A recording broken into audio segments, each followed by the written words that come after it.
Bonjour à tous, bonjour à toutes. Je m'appelle Bénédicte Tourbach, je suis professeure de géopolitique en classe préparatoire chez Wade Prépa.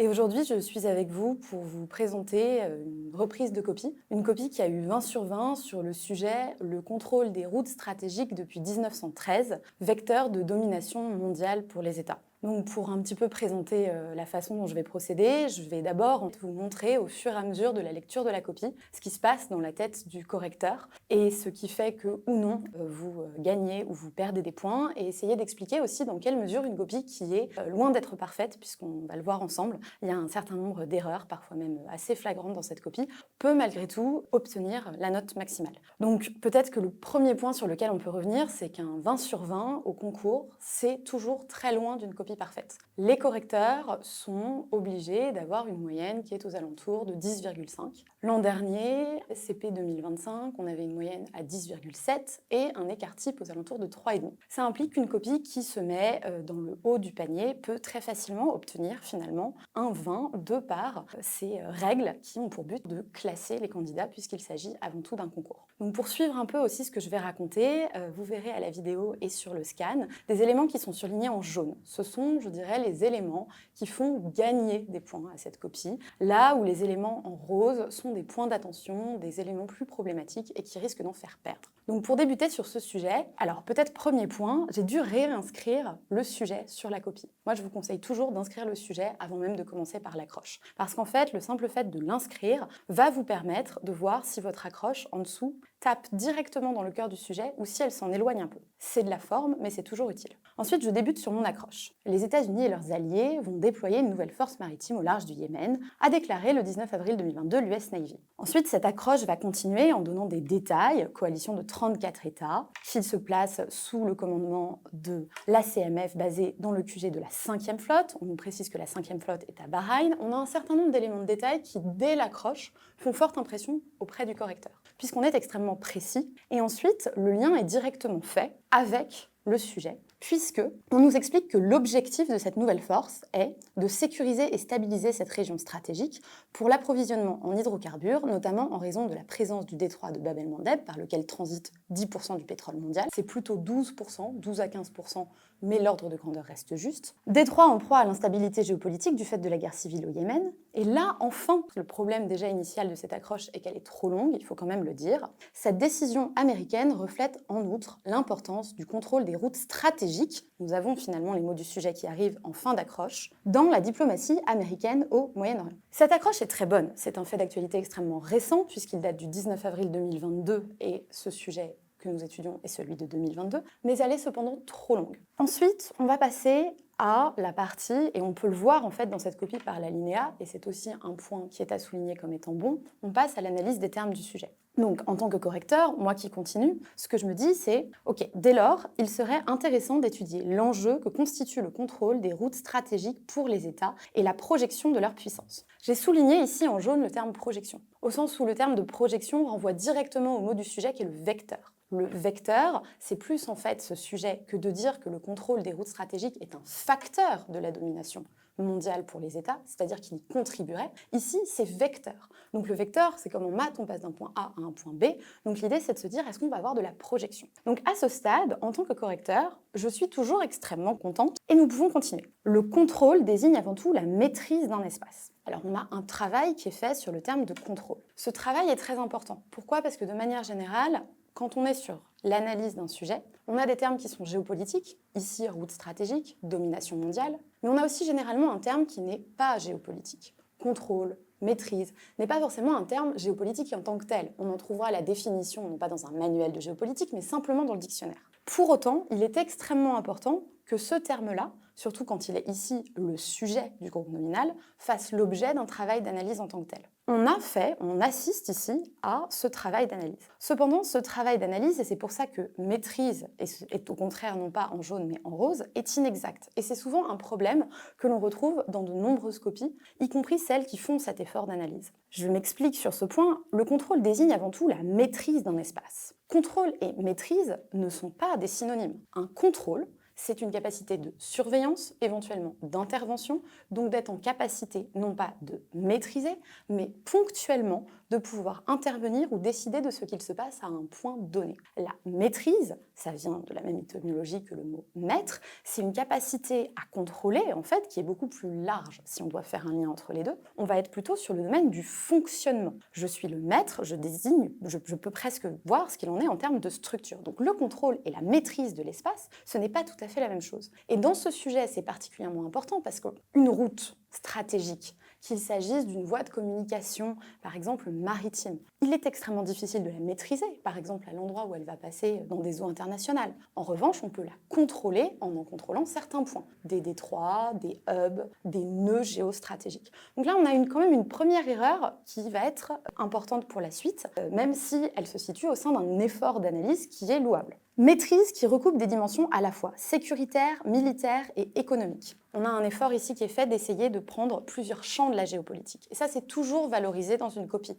de préciser militaire, économique, éventuellement culturel. Ce contrôle peut s'opérer de diverses manières, par l'influence exacerbée d'un État sur des territoires extérieurs, un interventionnisme militaire, le maintien d'une dépendance qui influe sur la politique extérieure d'un État. Le maintien d'une dépendance qui influe sur la politique extérieure d'un État, ici, on commence directement à quitter un peu le sujet. Et c'est quelque chose qu'on va reprocher à la copie dans la suite de celle-ci, c'est que le cœur du sujet ici, ce sont les routes stratégiques. Et une route, c'est un axe de communication, ce n'est pas un espace. Et cette copie commence à le faire un peu d'emblée dans l'introduction, et par la suite, on va avoir de plus en plus de confusion entre route et espace. Finalement, c'est cette dépendance qu'il s'agit de diminuer, symbolisant alors la puissance d'un État capable de sécuriser ses intérêts et de bâtir un système de croissance résilient vis-à-vis de l'extérieur. On a aussi une définition qui est un peu trop indirecte, c'est-à-dire qu'en fait, non, en contrôlant une route stratégique, on ne diminue pas une dépendance. Éventuellement, on permet d'en diminuer les risques qui sont associés. Mais ce n'est pas la dépendance en telle quelle qu'on va,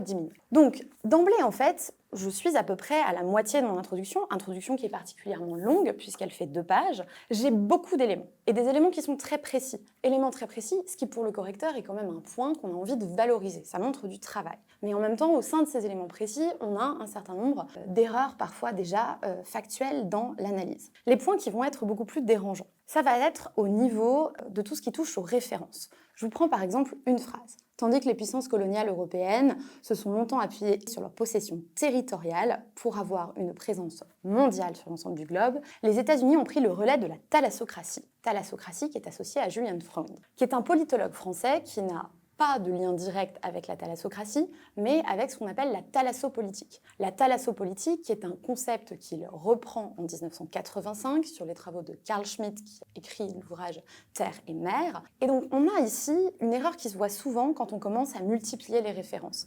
c'est-à-dire avoir une mauvaise parentalité, je dirais, une mauvaise filiation intellectuelle de la référence. On va utiliser thalassocratie au lieu de parler de thalassopolitique. La plus vieille thalassocratie, ça date de l'époque de Minos, le premier historien qui nous parle de thalassocratie, indirectement, c'est Thucydide. Donc, un correcteur qui voit ça pourrait considérer que d'emblée, la copie ne peut pas valoir 20. L'ensemble de cette introduction, sur laquelle je ne peux pas non plus m'attarder totalement, va avoir cette espèce de double effet où c'est très long, on a énormément d'exemples, énormément de références, on nous parle de la fin de la frontière, qui n'est pas forcément tout à fait dans le sujet, mais qui est ajouté avec des exemples très précis concernant la géopolitique américaine, la guerre de 1898 contre l'Espagne, de manière générale le Nicaragua, Haïti, dans les années 1910. On n'a plus de rapport à ce niveau-là avec le sujet, qui est, je le rappelle, le contrôle des routes stratégiques depuis 1913. Donc, on va avoir sur tout ce paragraphe, qui est ce que j'appelle à côté du sujet, c'est-à-dire qu'en tant que tel, il ajoute, mais il n'est pas en train de parler du sujet, parler de la fin de la conquête du territoire américain à la fin du 19e, donc la fin de la frontière, permet de parler de l'expansion, il est vrai, de la puissance américaine sur les mers, mais sur les mers, non pas sur les routes stratégiques depuis 1913, qui ne sont par ailleurs pas que maritimes. Donc ici, on a un certain nombre d'éléments comme ça qui nous sont ajoutés, qui démontrent d'une certaine maîtrise du cours. Effectivement, la découverte du pétrole en Iran, on a la date de 1908, mais ceci n'est pas directement lié au sujet et peut vous faire perdre des points, au contraire, et ne pas vous permettre d'en gagner. On va avoir un problème qui est beaucoup plus flagrant vers la suite de l'introduction et vers la fin de cette introduction. Et notamment la phrase suivante. Aujourd'hui, alors que les États-Unis restent la principale flotte mondiale, alors ici, on a un présupposé qui est que le fait d'avoir la principale flotte mondiale permettrait donc de contrôler les routes stratégiques. Mais en fait, ce n'est pas certain. Si on parle des routes maritimes, oui, peut-être, mais ce n'est pas la seule façon. On peut avoir par exemple des bases à un certain nombre d'endroits qu'on appelle les choke points. C'est pas aussi simple que de dire j'ai la première flotte mondiale, je contrôle donc l'ensemble des routes stratégiques. Mais surtout, ça se corse après. Il est écrit la mondialisation accroît les flux, c'est vrai. Les complexifie, c'est vrai aussi, et ouvre de nouvelles routes, qui renforcent la pression sur la domination américaine longtemps établie. Mais de quelle route parle-t-on? Ici, on va avoir un problème qui peut être assez récurrent en copie, qui est un manque d'éléments factuels et d'éléments qu'on peut placer sur une carte. C'est-à-dire, quelle nouvelle route? Des câbles.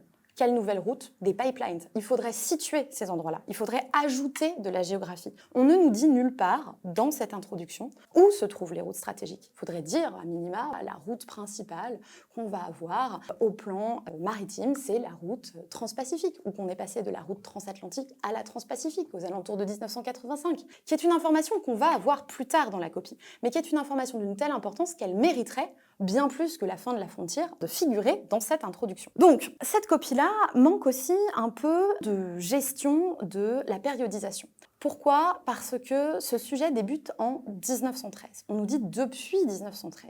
Le contrôle des routes stratégiques depuis 1913. Ça implique qu'on vous demande sur ce sujet de voir comment le contrôle des routes stratégiques, comme vecteur de domination mondiale pour les États, quelle est la continuité, quel est le lien qu'on peut faire entre ces deux-là à l'échelle du XXe siècle. Ici, on termine sur la mondialisation, et plus grave que ça, on a quand même une problématique qui dit « Ainsi, la mondialisation, en renforçant l'importance du contrôle des routes maritimes, on a perdu stratégique au profit de maritimes, a-t-elle, par la même occasion, intensifié les rapports de dépendance au profit de l'Occident, ou bien inverse-t-elle, au contraire, cette mainmise établie, équilibrant alors les rapports de force ?» On a une problématique qui ne convient pas du tout, et est presque étonnante au vu du fait que cette copie a été notée 20. Il y a un certain nombre de points. Cette copie a eu 20, je vous expliquerai après pourquoi, selon moi, elle a malgré tout eu 20, mais pourquoi il y a un certain nombre d'erreurs flagrantes à ne pas reproduire en problématique. Premier point, on a deux termes qui sont ajoutés, qui n'ont été définis nulle part. Mondialisation n'a été définie nulle part. Très difficile de savoir de quelle mondialisation on parle. Est-ce qu'on se place en 1913, indirectement en faisant référence par exemple à une première mondialisation, comme ce que fait Suzanne Berger, mais il faudrait l'avoir expliqué auparavant. On y ajoute aussi le terme Occident. Qu'est-ce qu'on entend par là? Qu'est-ce qu'on entend par l'Occident? Si vous ajoutez un terme, de manière générale, si un étudiant ajoute un terme dans la problématique qui n'a pas été définie auparavant, c'est une erreur méthodologique importante. L'autre point qui est grave, c'est qu'on a perdu le terme de vecteur. Vecteur de domination mondiale. Alors, on a perdu domination mondiale également dans la problématique, et on a perdu le terme de vecteur. Donc ici, on a une problématique qui va taper à côté du sujet. Elle n'est pas totalement disjointe de celui-ci, mais elle ne traite pas, à proprement parler, le sujet. L'annonce de plan est dans le même sens, puisqu'en fait, l'annonce de plan, c'est la suivante. La mondialisation accroît de prime abord l'importance du contrôle des routes stratégiques en complexifiant celles-ci et en les étendant. Donc on commence sur la mondialisation, alors qu'on est sur un sujet qui est depuis 1913, mais elle tend également à diversifier les acteurs et fait émerger de nouvelles puissances qui contestent et fragilisent la domination établie des puissances occidentales. Là, on perd aussi le terme de vecteur. Vecteur, projection. Ce qui nous intéresse dans ce sujet, ce que le sujet demande à interroger, c'est en quoi le contrôle de ces routes-là permet ou non d'exprimer une puissance, d'exprimer pour un État une puissance au point de lui permettre d'arriver dans une position où il domine les autres États, où il est éventuellement l'hégémon. Donc ici, quand on dit « elle diversifie », ça conteste, ça fragilise la domination établie, on est déjà, je dirais, sur la conséquence du phénomène qu'on demande d'interroger, qu'on demande de discuter, et non pas sur ce phénomène. Donc on se place en amont et on se place en aval du sujet, mais on n'est pas au cœur du sujet. Enfin, la dernière partie, qui est la meilleure, selon moi, c'est des stratégies se mettent alors en place afin de, c'est la meilleure mais elle est très mal exprimée, juguler les tentatives à l'hégémonie des puissances rivales. Alors, juguler les tentatives à l'hégémonie des puissances rivales, la tournure syntaxiquement parlant pose problème, mais en soi, parler de stratégie est intéressant ici. Alors on arrive à la fin de cette introduction qui est très longue, avec une problématique qui est relativement hors sujet, et l'on se dit mais en fait cette copie a 20. Comment est-ce que cela peut s'expliquer? Alors, j'ai commencé en parlant des problématiques de moyenne et d'écart type. C'est une copie que qu'on pourrait appeler de type Adrien Cachot. Adrien Cachot était le finaliste de Top Chef en 2020, qui faisait systématiquement une recette assez différente de ce qu'avait demandé le jury, mais qui cuisinait quand même très bien, donc qui passait à l'étape supérieure. On est cependant sur une copie dont la cohérence interne est acquise, dont le niveau de français général est bon, et les différents exemples, les différentes dates, les différentes précisions qui sont données dénotent d'une quantité de travail extrêmement importante. Donc on arrive en tant que correcteur, malgré tout, à déceler quelqu'un, je dirais, de bon en géopolitique, qui a décidé d'interpréter, pardonnez-moi l'expression, à sa sauce le sujet, et qui donc ne le traite pas véritablement, mais qui, dans un paquet d'un niveau qui parfois est très faible, peut obtenir une note extrêmement élevée. Si l'on poursuit sur les différents éléments qui, sur cette base-là, vont ou non permettre d'obtenir une note plus ou moins haute, la première partie ne va pas du tout, puisqu'en fait, la première partie débute sur un chapeau, alors assez long, mais qui inverse le sujet, en disant que la mondialisation accroît l'importance du contrôle des routes stratégiques en les complexifiant et en les étendant, que leur contrôle manifeste alors la capacité d'un État à garantir ses intérêts propres. Alors jusque-là, ce début pourrait convenir si après on nous montrait dans quelle mesure le contrôle de ces routes permet aux États de montrer justement leur capacité de puissance, leur capacité après à s'établir comme à la tête d'une hiérarchie mondiale qui serait dominée, qui leur permettrait de dominer celle-ci. Le problème, c'est qu'après, on nous parle d'un passage de l'économie monde, donc terme de Brodel, qui ici est assez mal utilisé, puisque l'économie monde, c'est la capacité d'un espace en fait qui fonctionne de façon autonome, le passage de l'économie monde britannique à l'économie monde américaine. Et nous expliquer que c'est le reflet de la domination américaine sur le reste de la planète. Ce qui est une inversion vis-à-vis du sujet, puisque le sujet nous demande de voir comment le contrôle est un vecteur pour la domination mondiale. Et donc non pas un reflet. Un reflet, on prend la réflexion à l'envers. Typiquement, toute la partie qui va suivre, qui parle de ce passage-là, qui parle de la supériorité des États-Unis, va venir mobiliser des points qui, certes, dénotent d'une certaine maîtrise des connaissances. On nous parle de l'intervention au Guatemala en 1954, du soutien à la dictature au Brésil en 1964. Ce sont des éléments de cours qui sont bien maîtrisés, mais qui ne sont pas du tout utilisés ici à propos. Au contraire, bien meilleur exemple, l'indépendance du Panama et la construction de son canal en 1913. Là, on est sur un point, et il aurait fallu le mobiliser en tant que tel, qui montre, canal de Panama, on est sur une route stratégique. Le fait de maîtriser ce canal permet de contrôler la route. Avec cette dynamique qu'on a entre le terme de maîtrise et de contrôle, on ne maîtrise pas la totalité de la route, on en contrôle un point de passage, ce qui permet d'avoir la totalité de la maîtrise de la zone. Alors, finalement, au sein de comment est-ce qu'on peut essayer de comprendre l'ensemble de cette copie qui vous sera en plus déposée en parallèle pour pouvoir suivre. Ce qu'il faut avant tout voir, c'est qu'on peut avoir une copie qui a une très bonne note à la sortie, alors qu'elle a un certain nombre d'erreurs. Je pense à celle-ci que j'ai relevée, donc l'invention du porte-conteneur en 1954, non, c'est en 1956. On a une mention de David Ricardo qui arriverait au moment de la division internationale du processus productif et après les chaînes de valeur globale. Or, Ricardo, c'est le 19e siècle et on peut parler de Ricardo bien en amont de cette période-là. Donc, maître David Ricardo et Suzanne Berger dans la même phrase, les avantages comparatifs et made in monde, c'est une erreur en termes de référence qui est une des erreurs récurrentes qu'on peut voir. En fait, on a une accumulation des références qui sont mélangées et qui sont utilisées jusqu'à la surcharge et assez mal expliquées, mais qui vont aller avec des points cependant assez précis et assez bien vus. Et ces points-là, il y en a évidemment, parler par exemple de stratégie de déni d'accès. Le fait de dire que contrôler une zone permet d'en empêcher, contrôler un point de passage permet d'empêcher un autre acteur d'accéder à cette zone et d'en empêcher le passage des navires. Donc en fait, on va avoir là-dessus, sur l'ensemble de cette copie, un certain nombre d'éléments qui sont globalement des précisions inutiles et parfois hors sujet, mais qui vont être adjointes à des éléments qu'on attendait, beaucoup plus précis et qu'on ne verra pas dans toutes les copies. Par exemple, le fait que la route, on l'a enfin, la route transpacifique qui remplace la route transatlantique en tant que première route maritime mondiale. Le fait qu'on peut utiliser les routes stratégiques comme vecteurs de domination mondiale, non en les contrôlant, mais en les finançant. On a par exemple l'exemple qui nous est donné de l'ensemble des infrastructures financées par la Chine en Afrique, avec les exemples très précis de la ligne Mombasa-Nairobi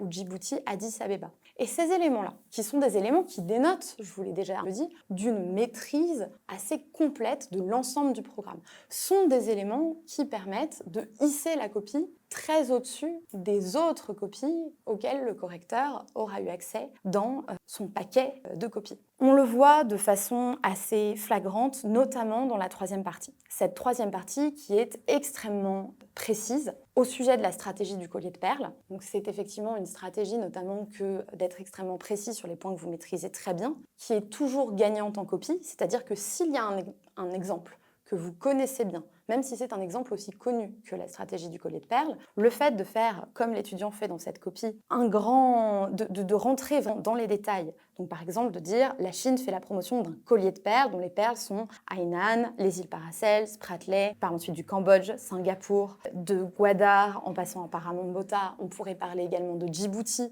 Le fait de citer comme ça tous ces exemples montre au correcteur, et c'est très important de le faire à ce moment-là, que l'étudiant a énormément travaillé sur ce point. Et pour le coup, cette copie, qui a donc très bien commencé au niveau de l'approche, puis ça se gâte, montre une troisième partie qui est extrêmement précise. C'est également le cas sur l'ensemble des détails qui sont donnés autour du TPP, la promotion d'un Indo-Pacifique libre et ouvert, ou encore les exemples autour du transport, de l'axe de transport Russie-Inde. Finalement, s'il fallait expliquer pourquoi cette copie a 20. Déjà, comme vous avez pu le voir, plus j'avance dans cette reprise de copie, et moins je regarde dans les détails pour relever chaque erreur ou au contraire chaque élément positif. Ce que je viens de faire à l'écran, c'est ce qu'un correcteur fait pendant qu'il est en train de corriger votre copie. Au moment de l'introduction, il commence à vous saisir, donc chaque mot compte. Plus on avance, plus il s'est fait une idée générale de ce que vous racontez, et plus il va passer certaines erreurs, juger qu'au contraire certains points sont des points extrêmement positifs qui méritent d'être valorisés, mais il ne va pas pouvoir tout regarder puisqu'une copie en pratique est toujours corrigée en à peu près moins de 10 minutes malgré tout, et encore, je dirais, on est un petit peu obligé de procéder ainsi au vu du nombre de copies par correcteur. Donc pourquoi cette copie, au terme de cette analyse, mérite, ou en tout cas pourquoi est-ce qu'elle a obtenu 20 ? Le formalisme est absolument impeccable. On a bien les chapeaux, les transitions, l'introduction prend tous les différents éléments, accroches, définition des termes du sujet qu'on devrait avoir. On a une quantité d'éléments factuels, généralement très bien maîtrisés, qui montrent une grande maîtrise du cours. Donc on est face à un étudiant, ce que j'ai déjà expliqué, qui globalement maîtrise très bien son cours, et maîtrise très bien la méthode, et maîtrise très bien l'exercice en général, et cela se voit dans cette copie. Ensuite, quels sont les éléments qui auraient pu être améliorés, mais qui, dans ce cadre précis, ne font pas perdre de points ? On a du name dropping d'un certain nombre d'auteurs. On ne sait pas toujours bien pourquoi est-ce qu'on aurait Braudel dans ce sujet utilisé de cette façon-là, Suzanne Berger dans ce sujet utilisé de cette façon-là. On va avoir sur le même principe des erreurs factuelles. Je vous ai parlé de 1954 versus 1956. Donc erreurs factuelles, name dropping et certains pans qui sont ajoutés, qui sont un petit peu là pour montrer qu'on savait des choses. Si je reprends dans l'introduction, vous verrez, il y a un petit passage sur la doctrine Carter en 1980. Le lien direct avec le contrôle des routes stratégiques n'est absolument pas fait de façon explicite et devrait éventuellement l'être pour garder cet exemple-là. Mais dans le cadre d'une copie qui est très fouillée et qui est assez cohérente, ce ne sont pas des éléments qui vont nécessairement perdre à l'étudiant des points. Dans une copie qui serait d'un moins bon niveau, ces éléments-là feraient perdre des points. En revanche, il y a des points indéniables dans cette copie qui impliquent que cette copie aurait dû avoir moins de 20 sur 20. Et là, tout dépend du paquet de copies dans laquelle elle s'est trouvée. Et en l'occurrence, ici, on en a trois principaux. Trois principaux qui ont tous à voir avec la définition des termes du sujet. Le premier point, c'est que tout au long de cette copie, route stratégique et route maritime sont allègrement substitués l'un à l'autre. Or, si le commerce mondial passe entre 80 et 90% par les routes maritimes, justifiant une prééminence dans l'analyse des routes maritimes par rapport aux autres, il faut expliciter cette prééminence dès l'introduction. Ça, c'est le premier point. Ensuite, on a de la même façon une substitution régulière entre les termes route stratégique et espace stratégique. Il faut faire le lien entre les deux. Et là-dessus, la route sur ce sujet n'est pas du tout assez bien analysée par cette copie. Parce que si je vous donne un exemple concret, on prend les routes aériennes. Une route aérienne peut passer à plein d'endroits. Donc contrôler une route aérienne, c'est contrôler les hubs aériens. C'est contrôler les aéroports, les points où on va s'arrêter.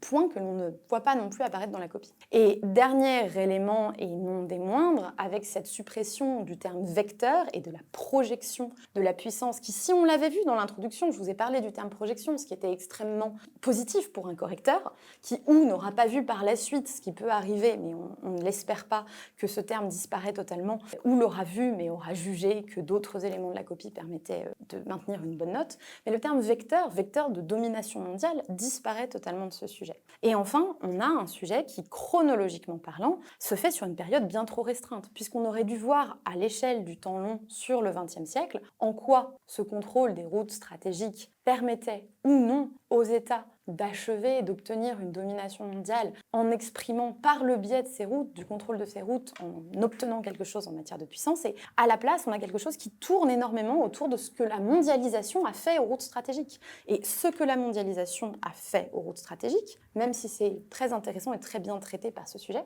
n'est pas ce qui était demandé. Et c'est pour ça, finalement, que j'appelle ça une copie Adrien Cachot. C'est-à-dire que c'est une copie à laquelle on ne peut, dans certaines conditions, que mettre une très bonne note, et notamment au vu de l'indigence de certains paquets, mais qui cependant comprend un certain nombre d'erreurs méthodologiques dans l'analyse du sujet assez flagrantes.